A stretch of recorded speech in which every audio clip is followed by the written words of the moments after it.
Demain nous appartient, spoilé, Sacha découvre le secret de Gaspard. À l'aide d'un complice, il parvient à s'évader de l'hôpital Saint-Clair d'Issia. La série sera secouée par le retour de Sacha. Le tueur en série vivra des retrouvailles explosives avec son fils, Gaspard, lors d'un parloir, provoqué par Juliette.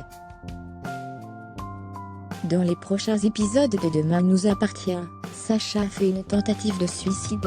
Le tueur en série s'est taillé les veines. Il est hospitalisé à Saint-Clair. Son fils, Gaspard, y était apparu un peu plus tôt. Le jeune homme s'y est livré à des repérages. Il s'est particulièrement attelé à trouver le code permettant d'accéder au parking des ambulances.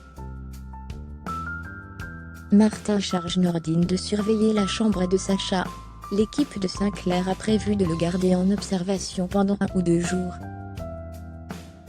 Afin d'écarter toute nouvelle tentative de suicide, elle a attaché Sacha à son lit.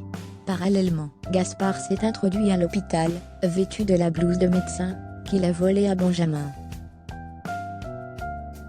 Gaspard est le complice de Sacha. Il n'hésite pas à s'en prendre à un collègue de Nordine, pour accéder à la chambre de son père, qu'il s'empresse de libérer. Nordine se met en quête de retrouver Sacha. Sarah informe Martin que Sacha est en train de s'évader. Le plan, imaginé par Gaspard, ne se déroule pas comme prévu.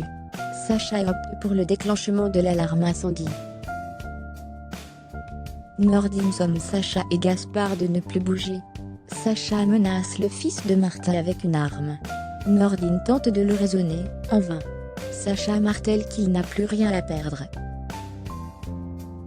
C'est alors que Bénédicte sort d'une pièce.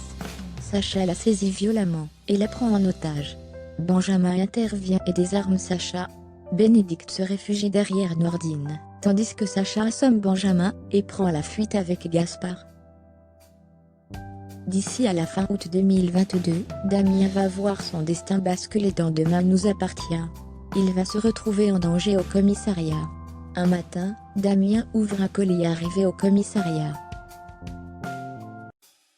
Il s'avère que c'est une bombe, qu'il active, malgré lui, par la chaleur de ses mains. S'il la lâche, elle explose. Les autres policiers vont se démener pour la désamorcer, a expliqué Adrien Robe à l'hebdomadaire Télé 7 jours. Adrien Robe en a dit plus sur le déroulement du tournage de ces scènes. C'était très intense à jouer. Les accessoiristes ayant fait du bon travail, la fausse bombe que je tenais était vraiment lourde. Au fur et à mesure des prises, mes bras se sont mis à trembler. Ce n'est pas du jeu. De même pour ma transpiration, mes yeux humides, c'était bien réel.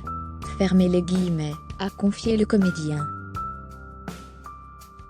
Demain nous appartient est à retrouver du lundi au vendredi à 9h15 sur TF1.